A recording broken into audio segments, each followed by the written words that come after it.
ang mga kwento ng pag-ibig, kwento ng buhay, at kwento ng pag-asa dito sa Barangay Love Stories. Love Stories. Minsan, kung sino pang may magandang katawan, siya pang magbibigay sa iyo ng pangit na karanasan. Mas mabuti pang magmahal ng taong maraming kapintasan, ngunit may ginintuang kalooban. Ikaw, kabarangay, anong katangian ng taong mahal mo ang iyong pinaka-nagustuhan? Dear Papa Dudut, pagbati po sa inyo at sa lahat ng mga nakatutok sa inyong programa, ako po si Steve, 33 years old na sa ngayon. Nagtatrabaho po ako bilang isang investment consultant sa San Fernando, Pampanga. 4 kaming magkakapatid na puro lalaki at ako ang bunso. Yung 3 kapatid ko ay pareho nang may sariling pamilya, kaya kami na lamang ng nanay ko ang magkasama. Nangyari po ang kwento ko 2 years ago, Papa Dudut. Isa sa mga pinakamalaking insecurity ko sa sarili ko ay ang timbang ko. Mabuti na lamang at kahit papaano ay pinagpala po ako sa height na 5'5".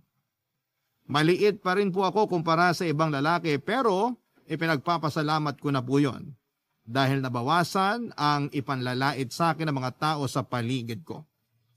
Mula pagkabata kasi ay mataba na talaga ako, Papa Dudut. Pero kahit na madalas na nilalait ang katawan ko ay masasabi ko na hindi naman kalait-lait ang mukha ko. Maputi ako at may itsura din naman, Papa Dudut. Wala akong mahanap na artista na pwede kong maging kahawig dahil hindi naman artistahin ang datingan ko. Kaya i-describe ko na lamang po ang sarili ko. May pagkasingkit ang mga mata ko, medyo pangahin din, manipis sa mga labi at katamtaman lang ang tangos ng ilong. Nasa lahi na po namin ang pagiging mataba. Mula kina nanay at tatay hanggang sa aming 4 na magkakapatid. Pero kahit na malaki rin ang mga kapatid ko ay sila rin ang naging mahiyain, hindi po sila naging mahiyain na katulad ko. Yun ang minahal sa kanila ng mga babaeng napangasawa nila. Samantalang ako ay umabot na sa edad na 31, pero hindi ko man lang naranasang manligaw, Papa Dudut. Takot po kasi ako sa rejection at takot din akong mapahiya. Sa katawan ko pa lamang kasi siguradong tatanggihan ako ng isang babae. Kaya naman sa tinagal-tagal ng panahon ay nakontento na lamang ako sa pagiging single. Nag-focus ako sa trabaho at nililibang ko na lamang ang sarili ko sa kung anong gagawin. Mahilig ako maglaro ng online games, pero bukod doon, mas naging hilig ko ang kumain. Naging comfort ko ang masasarap na pagkaing nakikita ko online. Minsan, nagpapaluto ako kay nanay, pero kapag masyado siyang busy ay umu-order na lamang ako at nagmumukbang sa kwarto ko habang nagmo-movie marathon.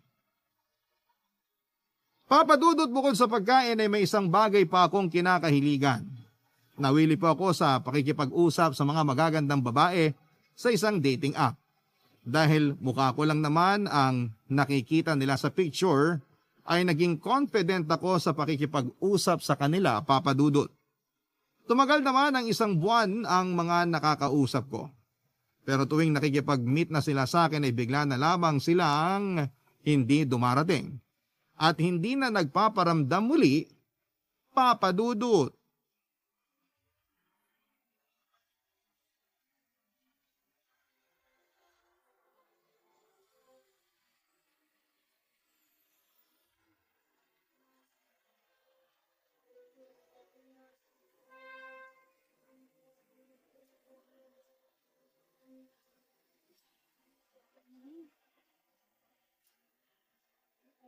Oh, nak. Kumusta yung date mo kanina? Huwag na lang po natin pag-usapan, Nay. Bakit naman? Excited na excited ka pa nga kanina nung umalis ka rito. Hindi po ako sinipot nung kadate ko, Nay. Nako, kawalan niya yun kung ganun. Ang pogi-pogi ng anak ko tapos hindi sisiputin. Sigurado ako na nandun siya sa mall nung nag-chat ako sa kanya. Tapos nung nakilala niya ako, hindi na lang siya tumuloy. Hindi na ba nagparamdam ulit? Hindi na po. Magtataka pa ba ako, Nay? Pangalawang beses na yun nangyari. Dapat sanay na ako. Kung ganda lang ng katawan yung sukatan niya sa lalaking kikilalanin niya, matagal siyang makakahanap ng matino, anak. Ang hirap kasi sa ibang babae dyan. Masyadong matimbang sa kanila yung physical na itsura. Mabait ka naman, may trabaho, matalino, at pogi pa. Pero mataba. Ay nako, paano ka naman magiging okay niyan kung ikaw pa mismo nangungunang manlait sa sarili mo? Para hindi na ako magulat kapag ibang tao na po yung nagsabi sa akin. Huwag mo na isipin yung babaeng yun, nak. Hindi healthy para sa'yo na mapalapit sa mga mapanghusgang tao. Sigurado naman ako na may makikilala ka rin yan. Sino naman po, Nay? Yung mataba rin kagaya ko? Sus, ikaw naman. Nawawalan ka na agad ng pag-asa hindi pa naman end of the world ah. Baka maging single na lang po talaga ako habang buhay, Nay. Kung ako lang naman yung ide-date mo, kikilalanin muna kita bago kita tanggihan ng ganun-ganun na lang. Hindi ka man lang binigyan ng pagkakataon. Wala na po tayong magagawa kung ayaw niya sa akin, Nay. Doon pa lang sa hindi siya nagpakita sa akin. Malinaw nang hindi niya ako gusto. Akala niya siguro macho ako. Tapos natakot na nung nakita niya ako sa mall na halos hindi magkasya sa isang upuan. Nakaka-bad trip lang kasi na magkausap naman kami, interesado siya, Nay. Excited pa nga na magkita kami. Bakit? Hindi ka pa ba niya nakikita sa mga picture mo? Nakita na po. Kasama katawan? Hindi po. Ayun lang. Baka naman kasi hindi ka naging totoo sa kanya. Nagpakilala ka ba talaga bilang ikaw? Siyempre naman po, Nay.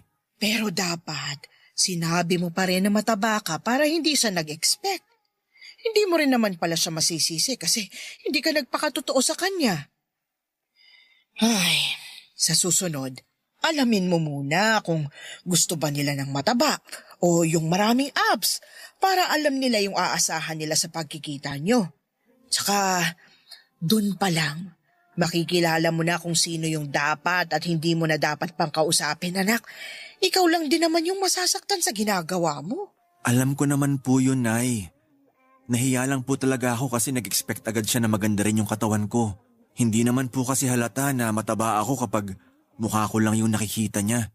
Sa susunod, maglagay ka ng picture mo na kasama pati katawan mo. Baka naman wala na mag-reply sa akin nun. Mas mabuti yun kesa naman paasahin ka lang. Buti pa si na kuya. Parang hindi naman nahirapang magkaroon ng girlfriend. Masayahin kasi yung mga kuya mo. Tsaka hindi pa uso nun yung dating app na ginagamit mo. Kaya ikaw, huwag ka masyadong umasa sa mga nakikilala mo sa online na yan. Mas mabuti na yung kilala mo sa personal.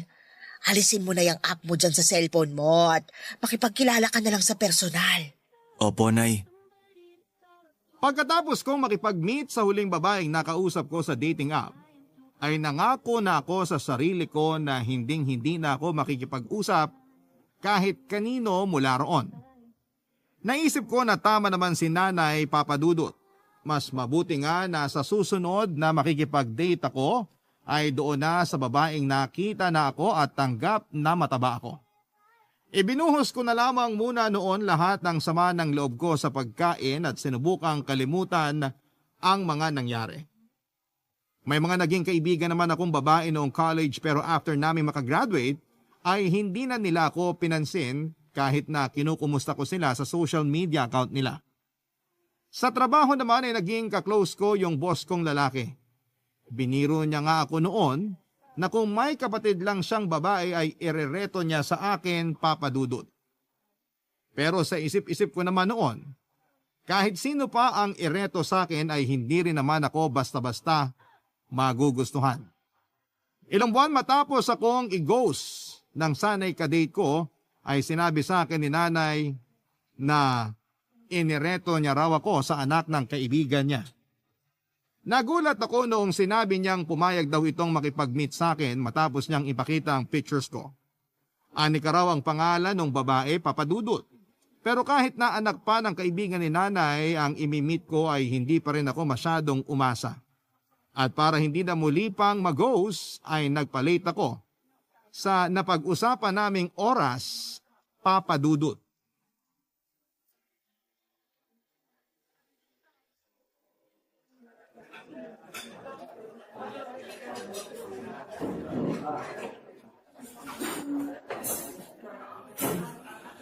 Akala ko hindi ka na darating. Kanina pa ako dito sa restaurant eh. Sorry, nahirapan kasi ako hanapin ka. Nahirapan ka ba talaga na makita ko? O nag-alangang ka lang lapitan ako? Di mo ako bet, no? Ha? Hindi ah. Nagkausap na tayo sa Messenger. Nakita mo na rin siguro yung mga picture ko sa Facebook. Kaya paano ka nahirapan na hanapin ako? Tsaka konti lang tayong customers dito sa restaurant kaya ang labo ng palusot mo, no? Sorry. Sige, aaminin ko. Nahiya akong lapitan ka. Mas maganda ka kasi sa personal, tsaka hindi ka mataba tulad ko. No worries, hindi naman ako body shamer. Tumitingin din naman ako sa panlabas na katangian ng isang lalaki, pero hindi naman yun aabot sa point na itsura na lang talaga yung pagbabasehan ko sa lahat. Unang tingin ko pa lang sa picture mo, alam ko nang mabuti kang tao. Salamat. Alam mo, buti na lang wala akong klase ngayon kaya free akong lumakwatsa. Teacher ka? English tutor ako, Japanese yung mga estudyante ko. Ay, wait, maupo ka kaya muna bago tayo magkwentuhan. Baka mangalay ka naman kakatayo dyan. Oo nga. Gusto mo bang umorder muna? Ako nga dapat nagtatanong niyan sa'yo eh. Tsaka sagot ko na yung kakainin natin. Uy, hindi share dapat tayo. Pero... Walang pero. Hindi na uso ngayon yung lalaki lang yung gagasto sa date, no? Dapat babae rin. Kahit first date pa lang. Don't worry, hindi mo naman kailangan magpa-impress sa akin. Kaya para hindi na tayo magtalo, wag ka na lang umangal. Okay? Okay. Nagugutom ka na ba? Hindi pa naman. Sige, mamaya na lang tayo umorder. Kwentuhan muna tayo. Sige, sabi mo eh. So, nasabi ko ng English tutor ako. Ikaw, anong work mo? Investment consultant. Nice! Ang ganda naman pala ng trabaho mo eh. Tapos mukha namang mabait ka. Di ko tuloy gets kung bakit inaayawan ka ng mga naka-talking stage mo. Paano mo nalaman yung tungkol dyan? Syempre, nakwento ng nanay mo. Alam nga naman nag-research ako tungkol sa'yo. Tama ka naman. Uy, baka na-misinterpret mo yung sinabi ko Ang ibig ko lang namang sabihin doon, ayokong mangalap ng chismis tungkol sa'yo. Ang kaso, nagkwento yung nanay mo, kaya ako nalaman yung tungkol sa pang-ghost sa'yo ng mga feeling special na nahanap mo sa dating app. Pambihira. Pati yun kinuwento rin sa'yo ni nanay? Oo. Si nanay talaga oh. Pero hindi ka dapat magalit sa kanya. Kasi kung di naman siya nagkwento, hindi kita makikilala agad. Baka kailanganin mo pang magpa-impress sa akin. Kung ganon, marami ka na palang alam. Bukod sa pang-ghost sa'yo, wala na. Nagtira naman yung nanay mo para may mapag-usapan pa tayo. Since marami ka nang alam sa akin kahit papano, ako naman yung magtatanong sa'yo. Go, walang problema. Hindi na ako magpapaligoy-ligoy Bakit wala ka pang boyfriend ngayon? Kasi pihikan ako sa mga lalaki. Gwapo ba gusto mo? Hindi naman yung gwapo talaga. Sapat na yung itsurang maa-attract ako.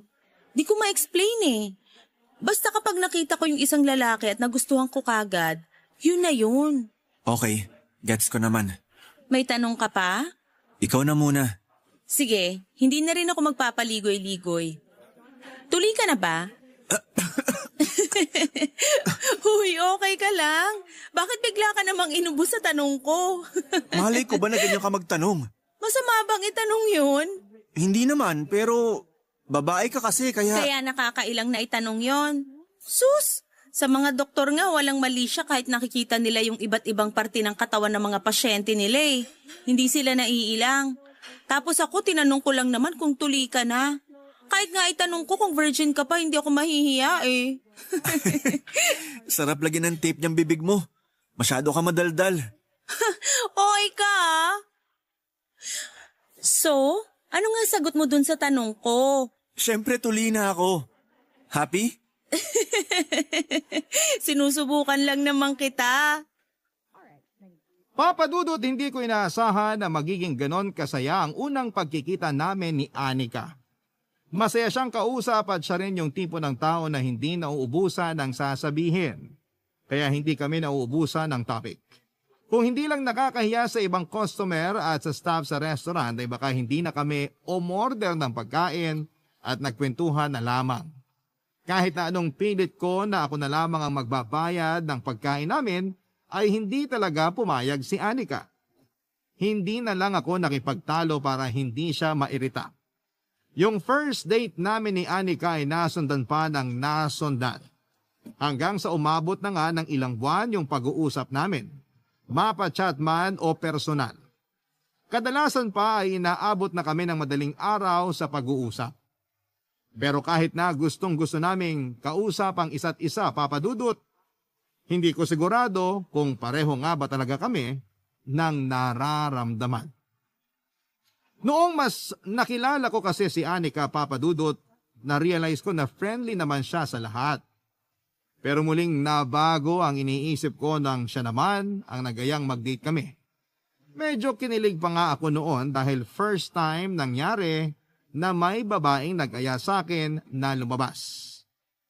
Pero aaminin ko rin, Papa Dudut, na kahit na ilang beses na kaming lumabas ng magkasama, ay naiilang pa rin ako sa mga taong nakakakita sa amin. Hindi ko maiwasang isipin kung ano ang mga komento nila dahil sa unang tingin pa lamang ay hindi talaga kami bagay ni Anika. Mas matangkad naman ako sa kanya pero matangkad din siyang tignan dahil may kapayatan siya at lagi pang nakasuot ng chunky shoes o kaya'y wedge sandals.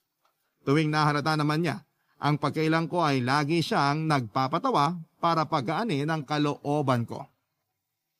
Papa Dudut, ilang buwan pa ang lumipas at nagulat na lamang ako nang bigla akong tanungin ni Anika kung may balak pa raw ba akong manligaw sa kanya. Napa-oo naman ako kaagad, sabay tanong kung pwede ko na siyang ligawan. Pero natawa ako noong sinabi niya na akala niya ay panliligaw na yung ginagawa kong pag-aya ng date sa kanya. Noong sinabi kong first time ko lamang manligaw, ay sa kanya lamang ako lubos na naunawaan, Papa Dudut. Sabi niya, tanungin ko na lamang siya kung gusto niyang maging kami na officially. Nung ginawa ko yon ay wala pang ilang segundo ay sinagot na niya ako, Papa Dudut. Kaya naman labis ang sayang nararamdaman ng puso ko. Barangay Love Stories. Barangay Love Stories. Papa Dudut, first girlfriend ko si Anika. Siya rin ang first kiss ko. May mga pagkakataon na nag-make out kami tuwing pumupunta siya sa bahay namin at doon na rin nagpapalipas ng gabi. Pero kahit gaano pa ako katukso ay pinigilan ko ang sarili ko na may mangyari agad sa amin. May parte pa rin kasi ng isip ko na nag-aalinlangan dahil baka pagsisihan lamang yon ni Anika. Pero noong ilang buwan na rin yung relasyon namin at nakampante na ako sa kanya, ay medyo lumakas na ang loob ko. Nangako naman ako sa kanya na magiging responsable ako sakaling magbunga yung ginagawa namin noon. Papa Dudut, masaya pala sa pakiramdam na yung taong mahal ko at mahal ako ang naging una ko sa lahat ng bagay. Mas inosente pa nga ako kesa sa kanya dahil aminado naman siya na ilan na yung nakarelasyon niya. Hindi naman yun naging problema sa akin dahil nasa tamang edad na kami at normal na lamang yon sa magkarelasyon. Pero kahit na alam ko na hindi ako ang una niya, ay ginagalang ko pa rin si Anika. Kung paano ko siya nirespeto noong nagde-date pa lamang kami ay hindi yun nagbago. Kahit na ilang buwan na ang relasyon namin, wala akong nakitang panghuhusga sa kanya. Kahit nakita na niya lahat ng kapintasan ko. Kaya naman habang tumatagal, Papa Dudut, ay mas lalo pa siyang napamahal sa akin.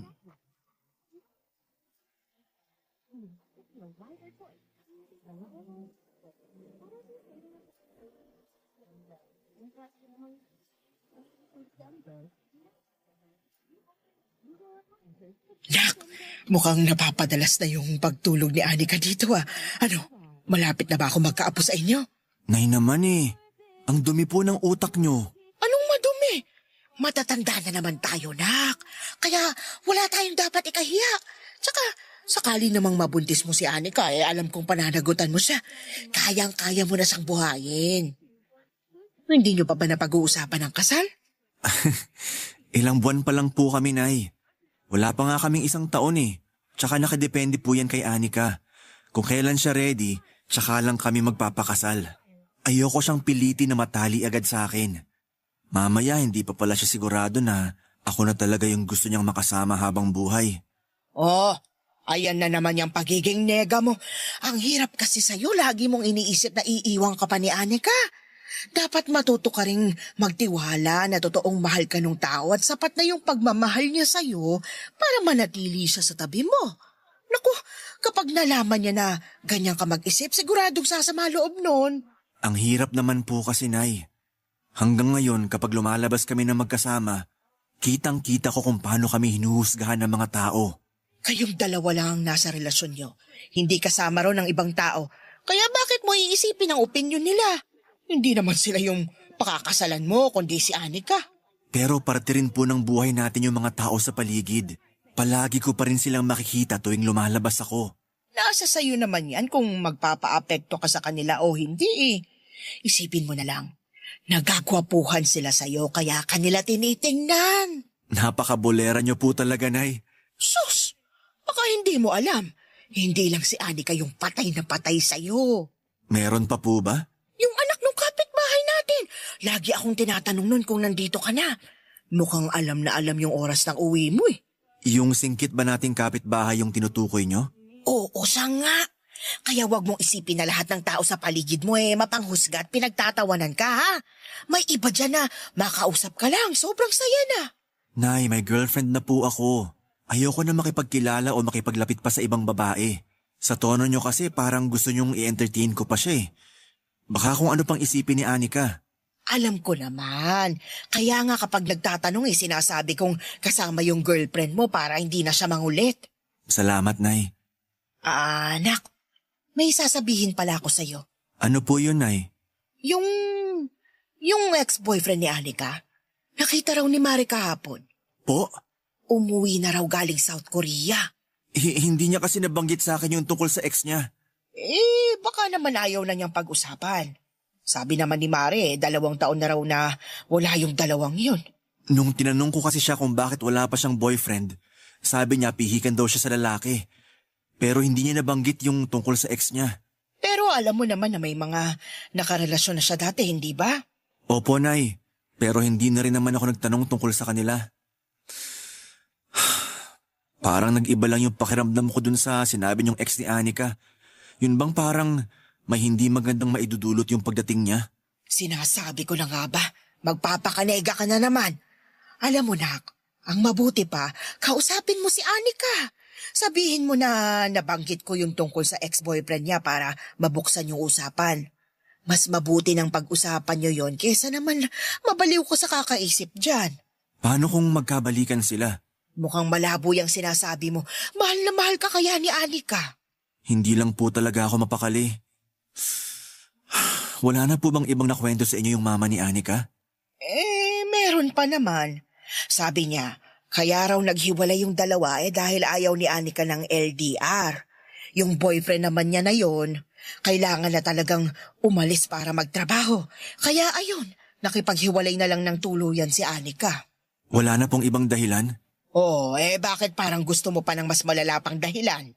Kung mas malala sana yung dahilan, mas malabo yung chance na magkabalikan sila. Papa Dudut, matapos kong malaman na nakauwi na pala sa Pilipinas ang ex-boyfriend ni Anika, ay hindi na talaga ako napalagay. Gustong-gusto kong buksan ang usapan tungkol doon, pero hindi ko magawa. Baka si Anika naman ang maggalit sa akin dahil gusto pang ungkatin ang nakaraan niya. Habang tumatagal ay palala ng palala ang insecurity ko, Papa Dudut. Lalo na noong nakita ko ng personal si Jacob. Yun daw ang pangalan ng ex-boyfriend ni Anika. Maayos siyang manamit at mukhang kagalang-galang. Maganda rin ang tindigan at halatang alaga sa workout ng katawan. Hindi man siya kagwapuhan pero malakas naman ang kanyang dating lalo na't bumagay sa kanya ang pagkamoreno niya. Siya yung tipo ng lalaki na pagtitinginan ng mga kababaihan at titilian din ng ibang mga tao kapag napadaan. Sa madaling salita ay effortless sa kanya ang pagpapa-impress sa mga babae.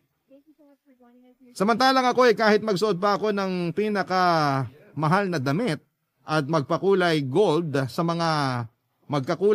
mga suot na alahas ay malabo pa rin akong magustuhan ng mga kababaihan, Papa Dudut. Sinubukan kong mag-diet kahit gaano pa kasarap yung mga comfort food ko ay hindi na muna ako nagpatukso. Ikinatuwa yun ni Anika noong nalaman niya na nagsisimula na akong magpapayat. Akala kasi niya ay nagiging health conscious na ako pero ang hindi niya alam ay ginawa ko lamang yon dahil sa insecurity ko kay Jacob.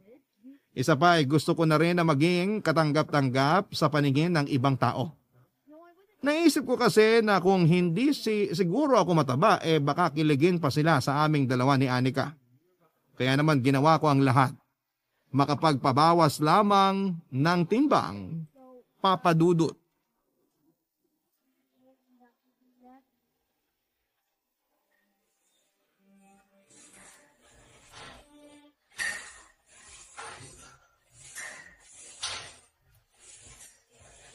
Hi!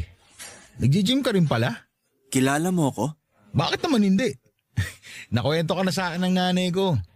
Ikaw to yung bagong boyfriend ni Anika. Steve, tama? Oo, Kailan ka pa nagpa-member dito? 2 weeks ago lang. 2 weeks? May nabawas naman ba? Bakit mo ba tinatanong? Wala lang. Parang hindi naman kasi uubra yung pag-gym mo. Anong ibig mong sabihin? Parang mas effective kung magpapalitsyon ka na lang. Tignan mo, oh. Ilang minuto ka pa lang yata rito, pero wala pang nangyayari. Mas maganda kung mauusukan ka pa para lumabas lahat ng mantiga. Kaya ka naman pala hiniwalayan ni Anika. Kung anong ganda ng katawan mo, siya namang kinapangit ng ugali mo. Hindi uubray ang kayabangan mo sa girlfriend ko. Huwag mo isali sa usapan si Anika. Bakit apektado ka pa? Hindi ka pa rin ba nakaka-move on sa kanya? Ano bang pakialam mo? Wala naman talaga sana akong pakialam. Kung hindi mo lang ginulo yung pananahimik ko rito. Nilapitan mo lang ako para ibuli. Brad, hindi nakakagwapo yung pagiging immature. Ihabang mo ah. Mukha ka naman naglalakad na litsyon. Hindi ako pumapatol sa mga banat na pambata, Jacob. Kung wala ka nang sasabihin, maiwan na kita rito. Mukhang ayaw mo naman ako makasama sa iisang gym. Kaya ako na mag-a-adjust para sa'yo. Ingat. Ingat ka rin. May nagsisiga dyan. Baka matusta ka.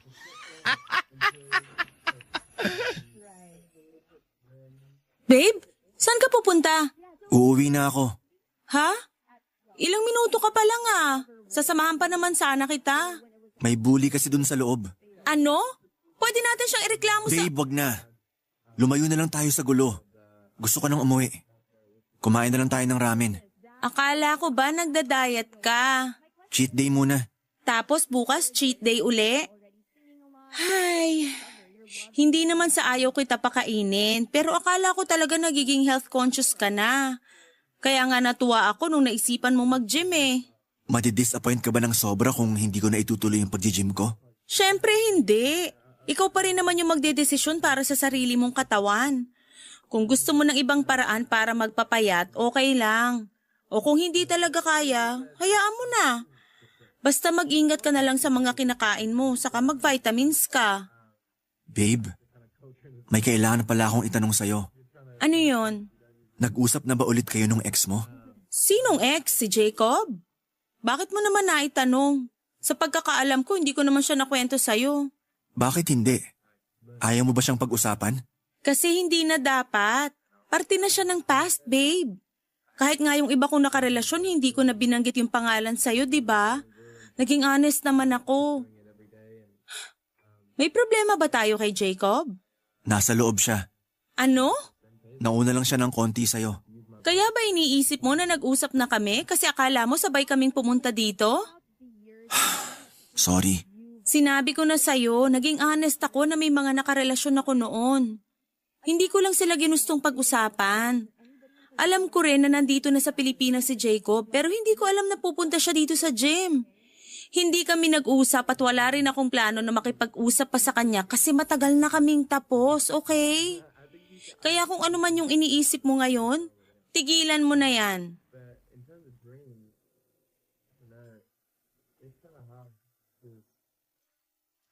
Papa Dudut, muntik pa kaming magkatampuhan ni Anika nang dahil doon. Mabuti na lamang at napag-usapan din naman namin ng maayos kinagabihan. Naniwala naman ako sa kanya na hindi talaga sila nag-uusap ni Jacob kahit na halos magkalapit lamang ang bahay nila. Sakali man daw na magkausap sila ulit ay sisiguraduhin niya na hindi na babalik ang dating samahan nila ni Jacob dahil hindi niya ugaling makipagbalikan sa kanyang ex. Sa pagkakataong yun ay nagtiwala ko kay Anika, Papa Dudut. Pero yung pag-gym ko ay hindi na talaga nasundan pa. Nasayang lang tuloy ang membership ko noon. Sinubukan ko yung juice diet pero hindi naman umubra. Kung tinuloy-tuloy ko pa yon ay baka ma-hospital na ako sa mga sumunod na araw. Kung ano-ano pa ang mga sinubukan ko na hindi rin naman nakatulong sa katawan ko, kaya tinigilan ko na lamang, Papa Dudut. Naawa na rin kasi ako sa sarili ko. Hindi ko nga po akalain na makakaranas din pala ako ng anxiety. Dati naman kasi kahit marami akong naririnig na hindi magaganda, ay hindi naman umaabot sa puntong maapektuhan ako ng sobra. Nakaranas ako ng insomnia at tuwing lumalabas naman kami ay nakakaroon na rin ako ng panic attacks na ikinabahala na ni Anika. Sinabi niya rin yon sa nanay ko kaya silang dalawa na ang kumumbinse sa akin na magpakonsulta sa doktor, Papa Dudut. Barangay Love Stories. Barangay Love Stories.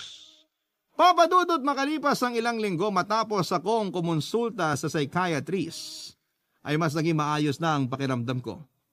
Hindi naman nawala yung pakiramdam na nahihiya ako sa katabaan ko pero hindi na katulad ng dati. Siguro'y iniisip ng iba na masyado naman akong mahina at malamya para sa isang lalaki pero sinubukan ko namang lakasan ang loob ko. Sadyang nananaig lang noon ang mga negativity sa buong katawan ko. Kaya yon ang binago ko. Naging masiyahin ako at mas nasabayan ko na ang mga biro ni Anika. Nang sumapit ang birthday ni Anika ay naghanda ang mga magulang niya. At syempre, hindi ako nawala sa pagpaplano ng simpleng party na inihanda namin para kay Anika. Ilang kamag-anak lang naman ang imbitado roon, karamihan kasi sa pupunta ay mga kaibigan din niya. Medyo kabado ako noon dahil makikilala na ako ng mga kaibigan niya at ng iba pa nilang kamag-anak. Inaasahan ko nang makakatanggap na naman ako ng panlalait at mapanghusgang mga tingin. Pero dahil birthday yon ng girlfriend ko, ay sinubukan ko makisama ng maayos sa mga bisita niya. Dinaan ko na lamang sa pagbibiro ang lahat. Mababait naman ang mga kaibigan ni Anika kaya hindi ako na out of place. Sinakyan nila ang mga biro ko at aliw na aliw sila sa mga sinasabi ko kaya natabunan ang hiyang nararamdaman ko ng mga oras na yon. Pero noong patapos na ang birthday party ni Anika ay bigla siyang nawala kaya hinanap ko muna siya. Hanggang sa makita ko si Anika sa may likuran ng bahay nila at may kausap na pamilyar na lalaki sa akin, Papa Dudut.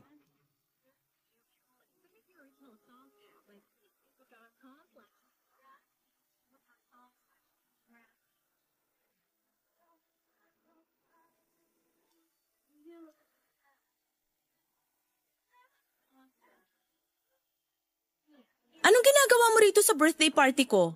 Hindi ka naman imbitado. Ganyan ka na ba talaga sa akin ngayon? Parang wala naman tayo pinagsamahan yan. Bakit? Ano pa bang inaasahan mo? Maayos naman tayo naghiwalay noon, di ba? Bakit parang galit na galit ka sa akin? Saka ikaw naman yung nakipaghiwalay. Ako nga dapat yung nagagalit sa'yo. Talaga? Magagalit ka sa akin, Jacob? Nagpakahirap ako maghanap ng trabaho noon para sa ating dalawa. Para hindi mo na kailangan magtrabaho sa South Korea. Okay naman yung sweldo, di ba? Kayang-kaya ng tulungan yung pamilya mo pero mas pinili mo pa rin umalis kasama yung batchmate mo na may gusto sa'yo. Malamang kasama ko siya. Siya yung tumulong sa akin na magkatrabaho doon. Mas malaking sweldo sa kumpanyang pinasukan ko ron. At mas mabilis nakapagpundar yung mga magulang ko dahil sa trabaho ko. Kaya pwede ba? Huwag mo na ipilit yung trabahong sinasabi mo. Trabaho ba talaga yung dahilan kaya kating-katik kang umalis? O para maging legal na kayo nung babaeng yon? Hindi ako tanga, Jacob. Alam ko na may namamagitan na sa inyo noon pero nagpatay mali siya lang ako kasi mahal na mahal kita noon. Niloko ko na nga lang yung sarili ko eh. Pinaniwala ko yung sarili ko na ako lang yung mahal mo para hindi ako mag-isip ng kung ano-ano. Walang basehan yung mga sinasabi mo. Yan kasi yung hirap sa'yo. Lagi kang tamang hinala. Galit na galit ka. Pero sino ba ngayon yung mauunang ikakasal? Kunwari ka pa nasaktan. Pero naghanap ka rin naman kagad ng iba. Mas katanggap-tanggap pa nga sana kung kagaya ko man lang yung naging boyfriend mo. Hindi ko naman alam na nag-iba na pala yung taste mo ngayon. Mas gusto mo na yung pwedeng gawing unan at salbabida. Huwag mong iniinsulto na ganyan si Steve. Oo, mataba siya pero wala ka namang binatbat sa kanya. Ako? Walang binatbat sa baboy na yon? Sus, kayang-kaya ko nga lumpuhin sa harap mo yan eh. Diyan ka naman magaling. Puro ka kayabangan. Sinungaling ka pa. 2 years na pero ayaw mo pa rin aminin na nakipagrelasyon ka na sa iba habang tayo pa. Huwag ka nga sumigaw. Ano? Nagpapansin ka sa mga bisita mo? Gusto mong kawan at panigang ka nila kapag nalaman yung pinagsasabi mo. Bakit parang takot na takot ka? Alam mo, pumunta lang ako talaga rito para makipag-ayos sa'yo eh. Pero kung saan-saan na napupunta yung usapan, kung ano-ano na ibinibintang mo sa akin. Lahat ng sinabi ko, totoo. Kaya kung magsisinungaling ka pa rin hanggang ngayon, umalis ka na. Kahit nga magsabi ka ng totoo, wala nang magbabago eh. Tsaka kung inaakala mo na hinihintay ko yung pag-uwi mo dito sa Pilipinas, pues, nagkakamali ka. Napakayabang mo. Sino ba pinagmamalaki mo, ha? Sa bagay, may pagmamalaki ka nga pala. Literal na malaki. Tigilan mo nga yung kakalait mo kay Steve. Makapagsalita ka, kala mo napaka-perfect mong tao. Kala mo ba hindi ko alam? Pinatulan mo lang yung baboy na yon kasi nakikita mo sa kanya yung best friend mong namatay nung high school ka pa lang. Ang yabang-yabang ng Steve na yon. Hindi niya alam. Kinakaawaan mo lang naman talaga siya. Hindi totoo yung sinasabi mo. Totoong mahal ko si Steve. Hindi ko siya kinakahiya at mas lalong hindi ko siya kinakaawaan. Bahala ka nga. Bibigyan na nga sana kita ng pagkakataon na maging tayo ulit. Pero, mas pinili mo pa yung lalaki na magiging kapintasan mo rin. Huwag mo akong itulad sa'yo. Hindi tayo pareho mag-isip.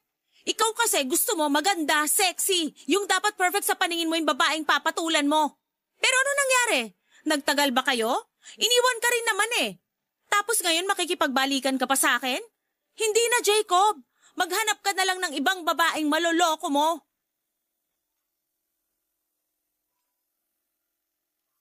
Papa Dudut, muli akong napaisip sa narinig kong usapan ni Anika at Jacob. Doon ko napagtanto na marami pa pala akong hindi alam sa girlfriend ko. Marami pa pala siyang hindi sinasabi sa akin.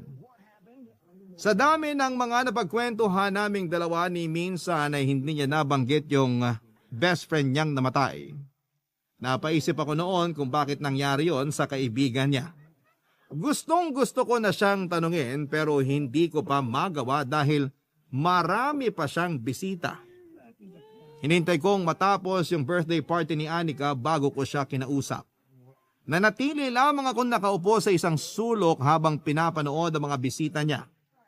May mga lumalapit pa rin sa akin para magpakilala dahil alam na nilang boyfriend ako ni Anika pero tuwing naiiwan na ulit ako ng mag-isa, ay naglalaro sa isipan ko yung mga pinag-usapan nila. Mula sa tunay na dahilan kung bakit siya nakipag-break kay Jacob at sa best friend niya na naging mahalaga rin sa buhay niya, Papa Dudut. Hindi naman masama na isekreto niya yung ibang bagay sa nakaraan niya para magkaroon pa rin siya ng privacy. Pero masarap din sa pakiramdam kapag buo ang tiwala sa iyo ng partner mo na magkwento ng tungkol sa mga naging karanasan niya sa buhay. Malungkot man ito o masaya, ang kaso iba yung pakiramdam ko sa sinabi ni Jacob na pinatulan lamang ako ni Anika dahil nakikita niya sa akin yung best friend niya.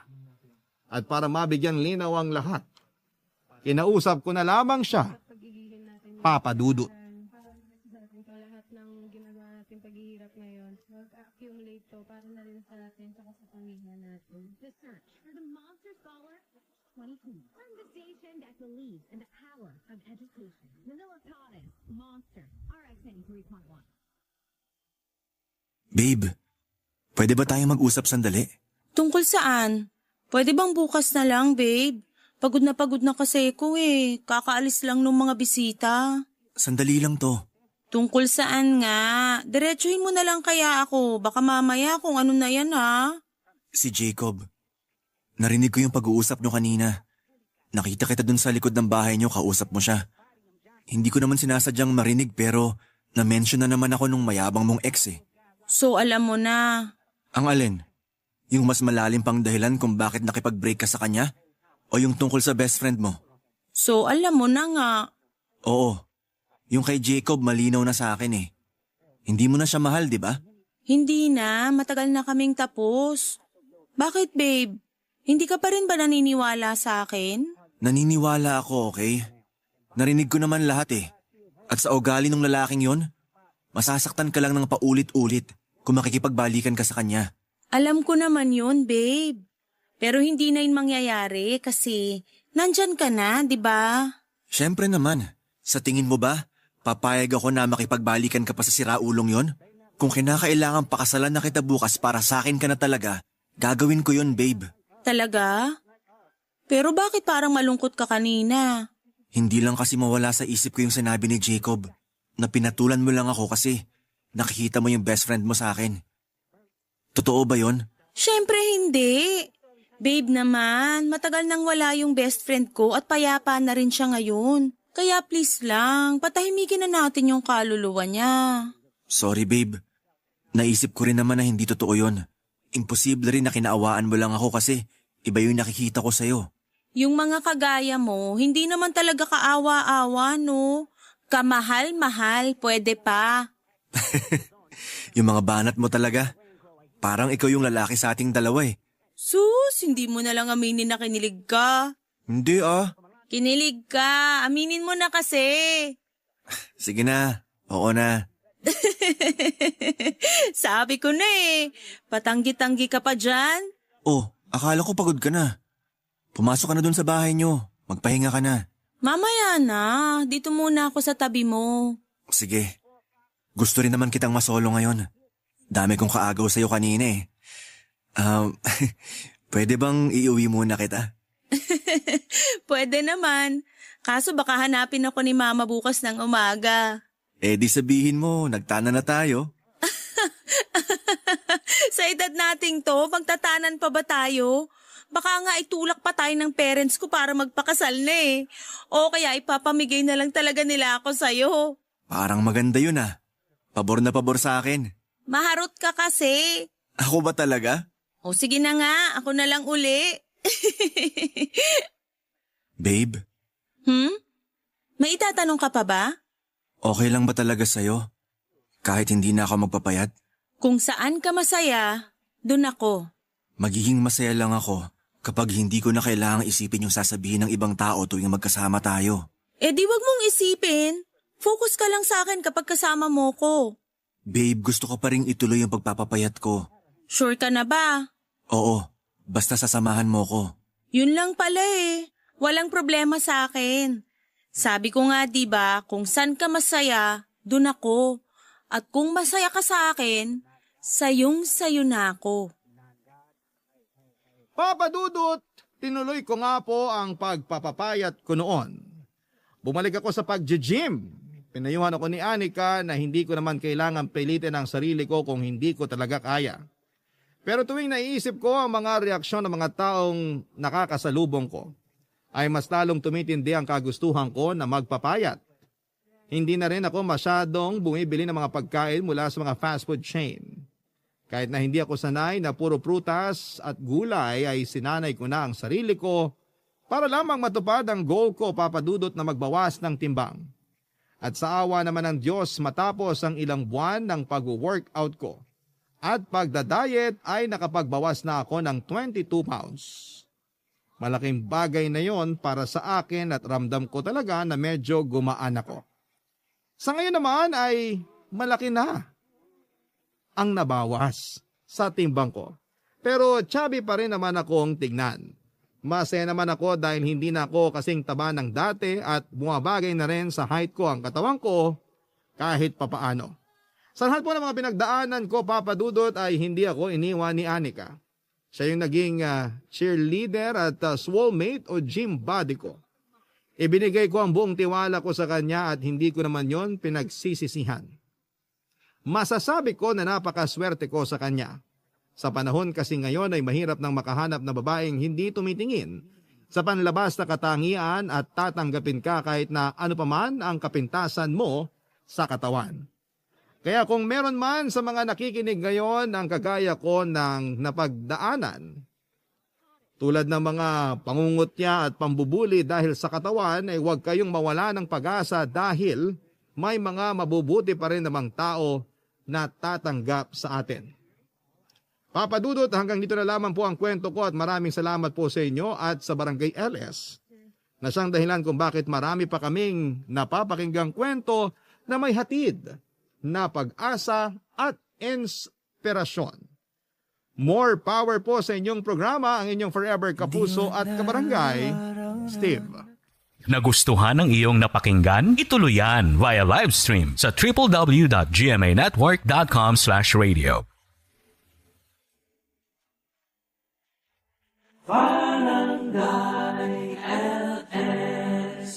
Forever.